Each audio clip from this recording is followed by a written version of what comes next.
नमस्कार, आप देख रहे हैं इंडिया वॉइस। मैं हूं आपके साथ जुई सिंह। रुक करते हैं खबरों की ओर। लोकसभा चुनाव से पहले चरण का मतदान संपन्न। बड़ी जानकारी, लोकसभा चुनाव से पहले चरण का मतदान जो है वो संपन्न हो चुका है। पहले चरण में वोटिंग की प्रतिशत जो है 62.37% रही। 21 राज्यों की 102 सीटों पर डले वोट। उत्तराखंड में हुई 54.06% वोटिंग। उत्तर प्रदेश में सबसे पहले चरण में 60.25% वोट डाले गए। पश्चिमी यूपी में जो है 8 सीटों पर पहले चरण में मतदान हुआ। छत्तीसगढ़ की एक सीट पर 67.56% मतदान हुआ। तो उत्तर प्रदेश में पहले चरण में 60.25% वोट डाले गए। वहीं पश्चिमी यूपी की 8 सीटों पर पहले चरण में मतदान कराया गया और छत्तीसगढ़ की एक सीट पर 67.56% मतदान हुआ है। तो 21 राज्यों की 102 सीटों पर मतदान कराए गए। लोकसभा चुनाव में पहले चरण का मतदान संपन्न हो चुका है। और अलग अलग जगहों पर बात करें तो बिहार में सबसे कम जो है वोट डाले गए। वहीं पहले चरण की बात करें तो लोकसभा चुनाव में पहले चरण का मतदान संपन्न हो चुका है और 62.37% वोटिंग हुई है। 21 राज्यों की 102 सीटों पर मतदान कराए गए हैं। तो उत्तराखंड की बात करें 54.06% वोटिंग हुई है। वहीं उत्तर प्रदेश में पहले चरण में बात करें तो 60.25% वोट डाले गए। पश्चिमी यूपी की 8 सीटों पर पहले चरण में मतदान संपन्न कराया गया और इसी के साथ छत्तीसगढ़ की एक सीट पर 67.56% जो मतदान है वो हुआ। तो 21 राज्यों की 102 सीटों पर वोट डाले गए हैं और पहले चरण का चुनाव संपन्न करा लिया गया। उत्तराखंड में 54.06% वोटिंग हुई है और उत्तर प्रदेश में पहले चरण में 60.25% वोट डाले गए।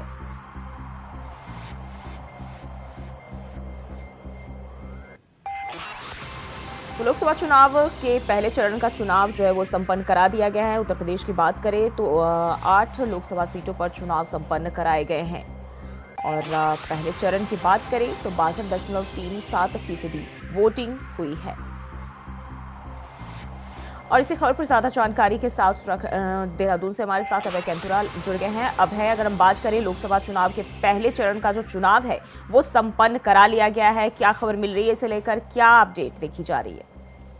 उत्तराखंड में पहले चरण में ही राज्य की 5 लोकसभा सीटों पर चुनाव यहाँ पर संपन्न हो चुका है।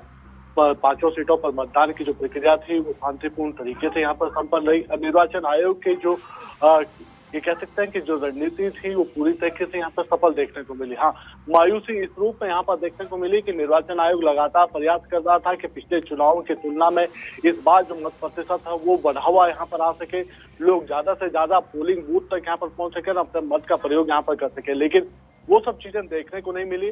उन सब चीजों का ये कह सकते हैं कि विश्लेषण करने का काम, अब आकलन करने का काम निर्वाचन आयोग यहाँ पर कर रहा है कि ऐसे कौन से कारण रहे जिसकी वजह से मतदान का प्रतिशत यहाँ पर पिछली बार से भी कम रहा है।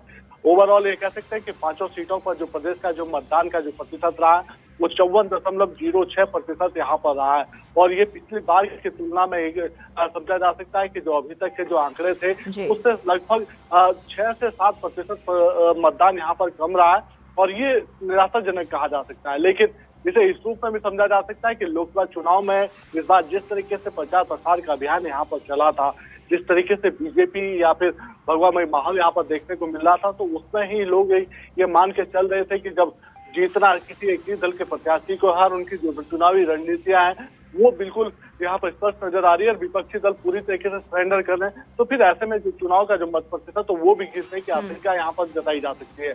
लेकिन ये समझा जा सकता है कि उत्तराखंड में जो चिंता का इस समय सबसे बड़ा विषय है वो ये है कि मत प्रतिशत गिरने के साथ साथ उत्तराखंड के कई ऐसे गांव अभी भी हैं जिन्होंने चुनाव का बहिष्कार यहाँ पर करा है, वो चाहे अपने क्षेत्रीय मुद्दों को लेकर हो, विकास मुद्दों को लेकर हो या फिर सियासी दलों से नाराजगी उनकी रही हो। उन सब चीजों को लेकर अब प्रशासन को काम करने की जरूरत है कि अगर इसी प्रकार से आम जनता चुनाव का बहिष्कार करती रही तो फिर लोकतंत्र का पर्व नहीं रह जाएगा, बल्कि कुछ चीजों पर सवाल खड़े करते हुए नजर आएगा। लेकिन ओवरऑल अगर उत्तराखंड के हम चुनाव की बात करते हैं तो 54% मतदान भी उत्तराखंड के लिए सही कहा जा सकता है, क्योंकि जिस रूप अभी तक के काम हुए जनता ने उन कामों को एक्सेप्ट करने का काम किया और अपने मत का प्रयोग यहाँ पर किया है। और अब देखना यह होगा कि उत्तराखंड के 55 प्रत्याशियों का भाग्य का फैसला, यानी पांचों लोकसभा सीटों पर जो 55 प्रत्याशी अब चुनाव मैदान में होते थे, उनके भाग्य का फैसला ईवीएम में बंद हो चुका है और 4 जून को अब वो यहाँ पर सबके सामने आ पाएगा। जी जी, और दिल्ली से हमारे साथ अजित भी जुड़े हुए हैं। अजित, हम बात करें राजधानी दिल्ली की, वहां कैसे हालात देखे गए? पहले चरण के चुनाव जो संपन्न कराए जा चुके हैं। देखिए बिल्कुल जी, अगर मैं बात करूं तो 19 अप्रैल को लोकतंत्र के महापर्व का जो पहला दिन जिस तरीके से देखने को मिला, जहां पर 102 लोकसभा सीटों पर चुनाव संपन्न किए गए। और अगर मैं इस 102 सीटों के अगर वोट मतदान प्रतिशत की बात करूं तो लगभग 62% से कुछ ज्यादा जो है वो मतदान प्रतिशत रहा, जो कहीं ना कहीं हालांकि जरूर कहा जा सकता है कि औसत एवरेज है।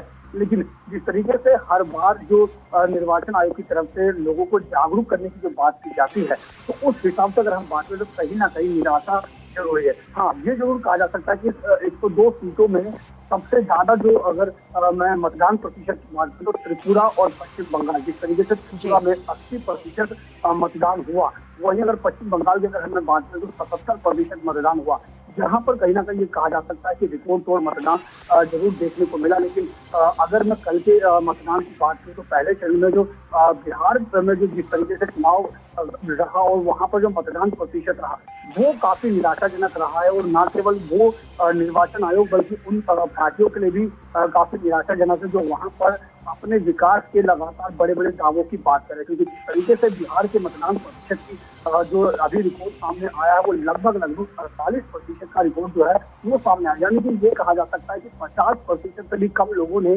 जो है बिहार में अपने मतों का प्रयोग किया है। निश्चित रूप से कहा जा सकता है कि 102 सीटों पर 1200 से ज्यादा प्रत्याशी हैं जिनकी किस्मत कल ईवीएम में कैद हो गई है। और इनमें कई ऐसे केंद्रीय मंत्री और पूर्व मुख्यमंत्री भी हैं जिनकी किस्मत जो है ईवीएम में कैद हो गई है। तो निश्चित तौर पर कहा जा सकता है, लेकिन वोट प्रतिशत जो है वो कहीं ना कहीं निराशाजनक जरूर सामने आ रहा है। हालांकि अब देखना ये होगा कि आने वाले उस समय में किस तरीके से, चाहे वो निर्वाचन आयोग है या फिर अन्य तमाम जो प्रशासन है, वो किस तरीके से लोगों को मतदान केंद्र की ओर जाने के लिए प्रेरित करता है, किस तरीके से लोगों को जागरूक करता है। लेकिन निश्चित तौर पर कहा जा सकता है कि 102 सीटों पर 1200 से ज्यादा प्रत्याशियों की जो किस्मत है वो ईवीएम में कैद हो गई है, जिसमें केंद्रीय मंत्री नितिन गडकरी और पूर्व राज्यपाल अर्जुन राम मेघवाल और जो पूर्व मुख्यमंत्री है सर्बानंद, उनका भी किस्मत जो है वो कहीं ना कहीं इस ईवीएम में कैद हो गई है। जी, और लखनऊ से हमारे साथ हमारे संवाददाता मोहम्मद आसिफ भी जुड़े हुए। आसिफ, हम बात करें उत्तर प्रदेश की, वहाँ जो है पहले चरण का चुनाव संपन्न हुआ, कैसा प्रतिशत रहा, किस तरह की हलचल देखी गई?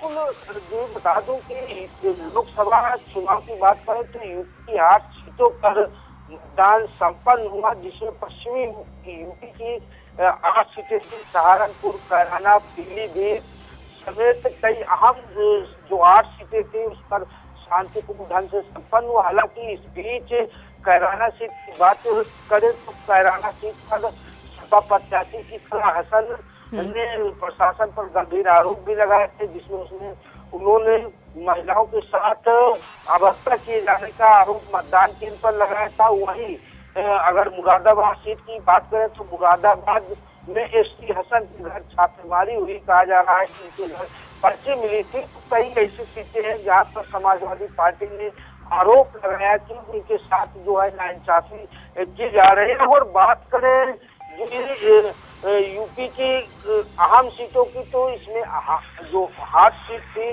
पीलीभीत थी, कैराना थी और सहारनपुर की सीट थी। यहाँ पर जो है सहारनपुर से इमरान मसूद चुनाव लड़ रहे थे और उत्तर प्रदेश की मुजफ्फरनगर सीट से बात करें तो बीजेपी के संजीव बालियान भी चुनाव मैदान में थे, जिनकी प्रतिष्ठा दांव पर लगी हुई है। और इकरा हसन भी कहीं न कहीं राजनीतिक परिवार से ताल्लुक रखती है। तो यह कहा जा सकता है कि इमरान मसूद, संजीव बालियान, जितिन प्रसाद और रुचबीरा, इनकी प्रतिष्ठा भी दांव पर लगी हुई, साख दांव पर लग चुकी है। ईवीएम में सभी की किस्मत कैद हो चुकी है। अब फैसला जो मतदान होगा, मतदान की गणना होगी, उसके बाद ही तय हो पाएगा। लेकिन जिस तरह से राजनीतिक जो है हलचल काफी तेज थी पश्चिमी यूपी के चुनाव को लेकर, क्योंकि पश्चिमी यूपी में प्रत्याशियों को जिताने के लिए UP CM Yogi Adityanath, JP Nadda और बसपा प्रमुख मायावती के साथ साथ सपा प्रमुख अखिलेश यादव जो है पूरी तरह से अपनी अपनी ताकत झोंक दिए थे।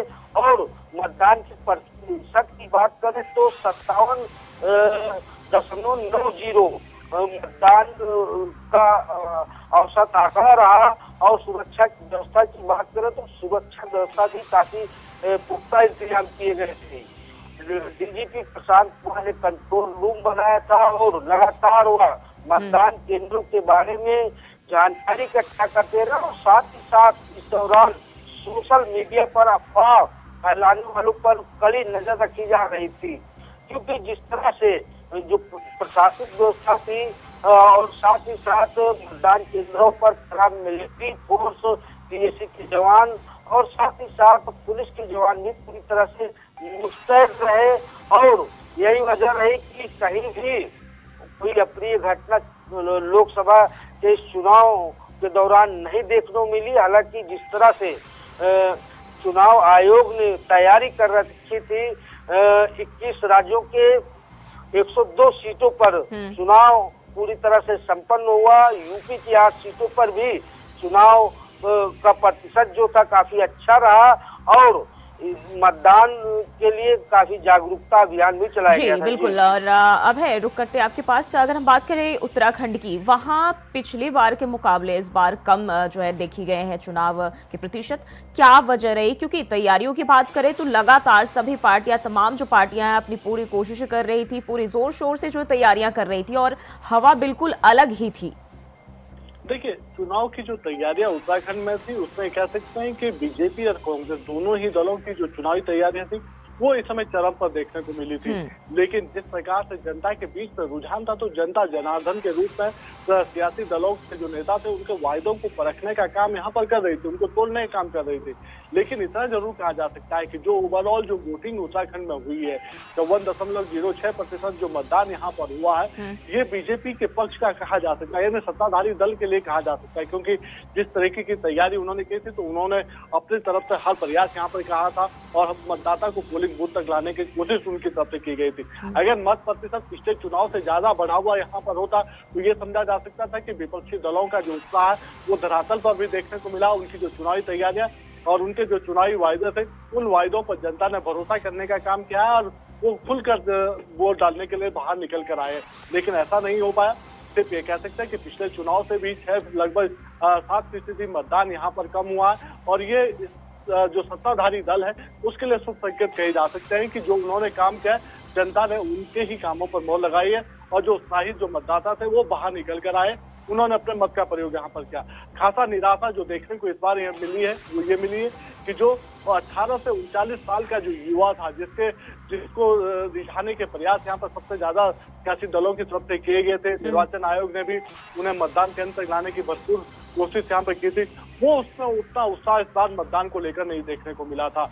जो सबसे ज्यादा उत्साह उत्तराखंड में देखने को मिला वो बुजुर्ग मतदाताओं में देखने को मिला था, जो सुबह से दोपहर तक लगातार पोलिंग बूथ पर लंबी लंबी लाइनों में खड़े रहे और अपने मत का प्रयोग उनकी तरफ से किया गया। पहाड़ी क्षेत्रों में महिलाओं ने बढ़ चढ़कर इस मतदान में अपनी भागीदारी सुनिश्चित की और अपने मत का प्रयोग यहाँ पर किया। तो ये समझा जा सकता है कि मिला जुला प्रयास तो यहाँ पर आए, लेकिन अब जो ईवीएम में जो सियासी दलों के प्रत्याशियों का भाग्य फैसला उसका पता 4 जून को चल पाएगा कि कौन जनता का सिरमौर या जनता का जनप्रतिनिधि यहाँ पर बनता है, किसको मायूसी यहाँ पर हाथ सकते हैं। लेकिन इतना जरूर कहा जा सकता है कि उत्तराखंड की 5 लोकसभा सीटों में जो 2 सीटें थी, हरिद्वार लोकसभा सीट और पौड़ी लोकसभा सीट, ये सबसे ज्यादा हॉट सीट बनी हुई थी, क्योंकि पौड़ी लोकसभा सीट पर बीजेपी ने सबसे युवा चेहरे को, जो पार्टी के कह सकते हैं कि बड़े कद्दावर नेता के रूप में जब समझे जाते हैं, अनिल बलूनी जो राष्ट्रीय मीडिया प्रमुख है बीजेपी के, राज्यसभा सांसद उत्तराखंड में रहे, पीएम मोदी और गृह मंत्री अमित शाह के काफी करीबी माने जाते हैं, उनको इस बार इस सीट पर चुनाव मैदान में उतारा था। और जी बिल्कुल। अब है, बहुत बहुत शुक्रिया आपका जानकारी साझा करने के लिए। अजित आपका भी बहुत बहुत शुक्रिया, आसिफ आपका भी बहुत बहुत शुक्रिया। तो इस बार जो है लगातार बात करें तो पिछले बार के मुकाबले कई राज्यों में सुस्ती देखी गई है और मत प्रतिशत में जो है कमी देखने को मिली है। वहीं बढ़ते आगे अमरोहा में आज 7 हुंकार भरेंगे राहुल गांधी, अखिलेश यादव। तो आज अमरोहा में एक साथ राहुल गांधी और अखिलेश यादव हुंकार भरेंगे। अमरोहा में अखिलेश राहुल की आज पहली जनसभा। अमरोहा से इंडिया गठबंधन के प्रत्याशी दानिश अली के समर्थन में जनता से मांगेंगे वोट। तो अमरोहा में राहुल गांधी अखिलेश यादव एक बार फिर से एकजुट होने जा रहे हैं और इंडिया गठबंधन के प्रत्याशी दानिश अली, जिनके समर्थन में ये दोनों दिग्गज जो है वोट मांगेंगे, जनता के सामने जनता से अपील करेंगे, वोट की अपील करेंगे। तो इंडिया गठबंधन के प्रत्याशी दानिश अली के लिए एक बार फिर राहुल गांधी और अखिलेश यादव एक साथ होने जा रहे हैं, एकजुट होने जा रहे हैं और राहुल अखिलेश की आज पहली जनसभा अमरोहा में होने जा रही है। तो बड़ी जानकारी, अमरोहा में आज साथ हुंकार भरेंगे राहुल गांधी अखिलेश यादव। तो इंडिया गठबंधन के प्रत्याशी दानिश अली के समर्थन में जनता से वोट की अपील करेंगे। बता दें पहले चरण का चुनाव संपन्न हो चुका है और इसी के साथ जो है तमाम पार्टियां अगले चरण के चुनाव की तैयारियों में जोर शोर से लग चुकी हैं और इसी को देखते हुए बात करें तो राहुल गांधी अखिलेश यादव अमरोहा पहुंचेंगे, जहां जनसभा को संबोधित करेंगे। इंडिया गठबंधन के प्रत्याशी दानिश अली के समर्थन में वोट मांगेंगे राहुल और अखिलेश एक साथ।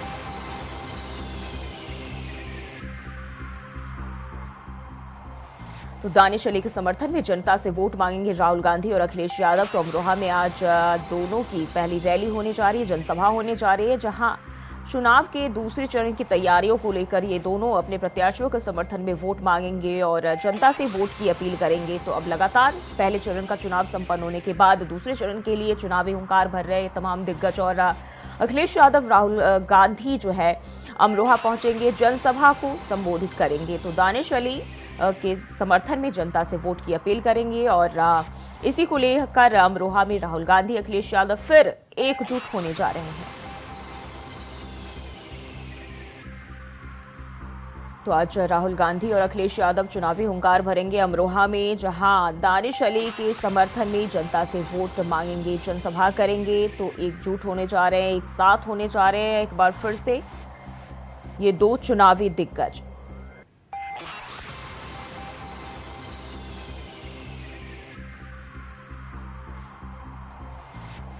और इसी खबर पर ज्यादा जानकारी के साथ अमरोहा से मोहम्मद इमरान हमारे साथ जुड़ हैं। इमरान, आज एक बार फिर से जो है राहुल गांधी अखिलेश यादव एकजुट होने जा रहे, एक साथ होने जा रहे चुनावी हुंकार भरने, क्या खबर मिल रही है? मैं बता दूं, यूपी में पहले चरण का चुनाव संपन्न हो चुका, वहीं दूसरे चरण की चुनाव की तैयारी हो चुकी है। वहीं उत्तर प्रदेश में पहली बार ऐसा हो रहा है कि जहां पर अखिलेश यादव और राहुल गांधी पहली बार संयुक्त रूप से रैली को संबोधित करने के लिए जा रहे हैं, जहां पर इंडिया गठबंधन के प्रत्याशी दानिश अली के समर्थन में रैली करेंगे और उनके लिए वोट की अपील करेंगे। वहीं अगर अमरोहा की बात की जाए तो अमरोहा लोकसभा में लगातार जिस तरह से पहले गठबंधन प्रत्याशी की जीत हुई थी, उसको देखते हुए गठबंधन फिर से मजबूत बताया जा रहा है, जिसके चलते आज अखिलेश यादव और राहुल गांधी संयुक्त रूप से गठबंधन प्रत्याशी के समर्थन में रैली करेंगे और उनके लिए लोगों से वोट मांगेंगे। देखना होगा कि इस चुनाव पर दोनों की रैली से कितना असर पड़ पाता है। जी, और बात करें तो अब जो है पहले चरण के चुनाव जो संपन्न कराए जा चुके हैं, दूसरे चरण में कैसी लहर देखी जा रही है उत्तर प्रदेश में, क्योंकि तमाम जो अब फिर से जो है दूसरे चरण की तैयारी में दिग्गज जो है जुट गए हैं और अपने अपने प्रत्याशियों के समर्थन में चुनावी बिगुल बजा रहे हैं। जी बिल्कुल, अगर अमरोहा लोकसभा की बात की जाए तो अमरोहा लोकसभा ने बीजेपी से तीसरी बार में अपने प्रत्याशी पर भरोसा जताया, जहां पर प्रधानमंत्री और उत्तर प्रदेश के मुख्यमंत्री लगातार दो अमरोहा पहुंच चुके हैं और बीजेपी के लगातार समर्थन में उन्होंने रैलियां भी की हैं। लेकिन वहीं आज पहली बार उत्तर प्रदेश में ऐसा होने जा रहा है जहां पर राहुल गांधी और अखिलेश यादव समर्थन में एक साथ रैली करेंगे। अब देखना होगा कि जिस तरह से अमरोहा लोकसभा की बात है, मुस्लिम मतदाता पिछली बार भी वहां पर जो है गठबंधन प्रत्याशी की जीत हुई थी, जिसके चलते इस बार गठबंधन कहीं ना कहीं मजबूत माना जा रहा है, जिसके चलते लगातार बीजेपी के दिग्गज भी चुनाव मैदान में कूद पड़े हैं। लगातार बीजेपी के बड़े नेता कई 2 बार उत्तर प्रदेश के मुख्यमंत्री योगी आदित्यनाथ अमरोहा में सभा कर चुके हैं, बीजेपी प्रत्याशी के समर्थन में सभा करने के लिए पहुंचे। वहीं 23 तारीख को फिर बीजेपी के जो मुख्यमंत्री हैं योगी आदित्यनाथ, उनका फिर कार्यक्रम अमरोहा में लगा हुआ, क्योंकि अमरोहा की सीट को ज्यादा सेंसिटिव सीट माना जा रहा है, क्योंकि जिस तरह से गठबंधन प्रत्याशी मजबूती के साथ इस सीट पर चुनाव लड़ रहे हैं, उसको देखते हुए बीजेपी के दिग्गज लगातार इस सीट को अपने पाले में लेने के लिए तरह तरह की कोशिशें कर रहे हैं और तमाम तरह की हथकंडे अपनाए जा रहे हैं। जी इमरान, बहुत बहुत शुक्रिया आपका जानकारी साझा करने के लिए। तो अब जो है अमरोहा में जनसभा करेंगे राहुल गांधी अखिलेश यादव, इंडिया गठबंधन के प्रत्याशी दानिश अली के समर्थन में जनता से वोट मांगेंगे एकजुट होकर। और वहीं बढ़ते आगे मथुरा दौरे पर रहेंगे केंद्रीय गृह मंत्री अमित शाह। बड़ी जानकारी सामने आ रही है, मथुरा दौरे पर केंद्रीय गृह मंत्री अमित शाह रहेंगे। बीजेपी प्रत्याशी हेमा मालिनी के लिए करेंगे जनसभा शाम 4:30 बजे। छठी कड़ा में जनसभा करेंगे शाह। हेमा मालिनी के लिए जनसभा से वोट मांगेंगे अमित शाह। तो मथुरा दौरे पर अमित शाह रहेंगे और इस दौरान जो बीजेपी प्रत्याशी हेमा मालिनी के लिए जनसभा करेंगे, वहीं शाम 4:30 बजे जनसभा का आयोजन किया जाएगा, जहां हेमा मालिनी के लिए जनता से जनसभा से वोट मांगेंगे केंद्रीय गृह मंत्री अमित शाह। तो मथुरा दौरे पर रहेंगे केंद्रीय गृह मंत्री अमित शाह और जनसभा का आयोजन किया जाएगा। बीजेपी प्रत्याशी हेमा मालिनी के लिए जनसभा करने वाले केंद्रीय गृह मंत्री तो अब जो है जनता से वोट मांगे, जनता जनार्दन से वोट देने की अपील करेंगे। बीजेपी प्रत्याशी हेमा मालिनी के लिए मथुरा में जनसभा करने जा रहे केंद्रीय गृह मंत्री अमित शाह और जनता से वोट की अपील करेंगे। शाम 4:30 बजे छठी कड़ा में जनसभा का आयोजन किया जाएगा, जहां केंद्रीय गृह मंत्री अमित शाह पहुंचेंगे और बीजेपी प्रत्याशी हेमा मालिनी के लिए जनता से वोट मांगेंगे।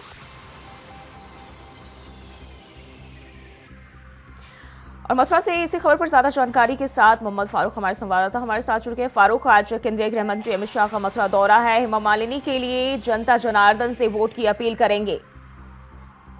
जी जूही, बिल्कुल जो है अमित शाह जो केंद्रीय गृह मंत्री हैं और वो यहाँ आ रहे हैं शाम को 4:05 पे प्रियाकांत जू मंदिर है उसके ग्राउंड में जो है एक बड़ी जनसभा को वो संबोधित करने जा रहे हैं और 4:05 पे उनका हेलीकॉप्टर उसी ग्राउंड में हेलीपैड बनाया गया है, वहाँ उतरेगा और 4:10 पे अमित शाह जो है एक जनसभा को संबोधित करेंगे, मंच पर पहुंचेंगे और इसी को लेकर वो हेमा मालिनी को जो यहाँ पे भाजपा की प्रत्याशी है, यानी तीसरी बार भारतीय जनता पार्टी ने उनको टिकट दिया है और यहाँ से वो चुनाव लड़ रही हैं, 2 बार की सांसद हैं, तो उनकी लिए जो है जनता से वोट मांगेंगे और जनसभा को संबोधित करेंगे। इसको लेकर जो है जिला प्रशासन ने रूट डाइवर्जन किया है हुआ है और नो फ्लाई जोन घोषित किया गया है। सुबह 10 बजे से लेकर उस क्षेत्र को पूरा शाम 7 बजे तक नो फ्लाई जोन घोषित कर दिया है और उनकी सभा को देखते हुए रूट का भी डाइवर्जन किया गया है। उनकी सुरक्षा की दृष्टि से जिला प्रशासन ने जो है रूट डाइवर्जन किया हुआ है। जिलाधिकारी शैलेंद्र कुमार सिंह, एसएसपी शैलेश कुमार पांडे ने रात तक जो है पूरा निरीक्षण किया है, हेलीपैड का पूरा निरीक्षण बारीकी से किया है और तमाम एजेंसियों ने जो है निरीक्षण कर अपनी हरी झंडी दी है। वो जनसभा जो है केंद्रीय गृह मंत्री अमित शाह की होगी और वहाँ जो है भीड़ के अलावा और अन्य जैसे कि जो पार्टी के लोग हैं और अन्य भीड़ जो आना चाहती है वही आएंगे और उनके जो अन्य वाहन हैं उनको सबको रोक दिया गया है, अन्य वाहनों को। बाकी जो है जो पार्टी के वाहन हैं जिसमें जो है जनसभा में शामिल होने के लिए लोग आएंगे उनको आने की जो है इजाजत दी जाएगी। एसपी ट्रैफिक देवेश कुमार शर्मा ने रूट डाइवर्जन प्लान पूरा तैयार कर दिया है जो सुबह 10 बजे से लागू हो जाएगा और हेमा मालिनी के समर्थन में जनसभा को संबोधित करेंगे और गृह मंत्री अमित शाह 5:35 पे जो है यहाँ से आगरा के लिए रवाना हो जाएंगे। जी फारूक, बहुत बहुत शुक्रिया आपका तमाम जानकारी के लिए। तो केंद्रीय गृह मंत्री अमित शाह मथुरा दौरे पर रहने वाले, जहां शाम 4:30 बजे का वक्त बताया जा रहा है जब वो जनसभा को संबोधित करेंगे। वही बीजेपी प्रत्याशी हेमा मालिनी के लिए जनता से वोट की अपील करेंगे। फिलहाल के लिए इस बुलेटिन बस इतना ही। खबरों के लिए बने रहे इंडिया वॉइस के साथ।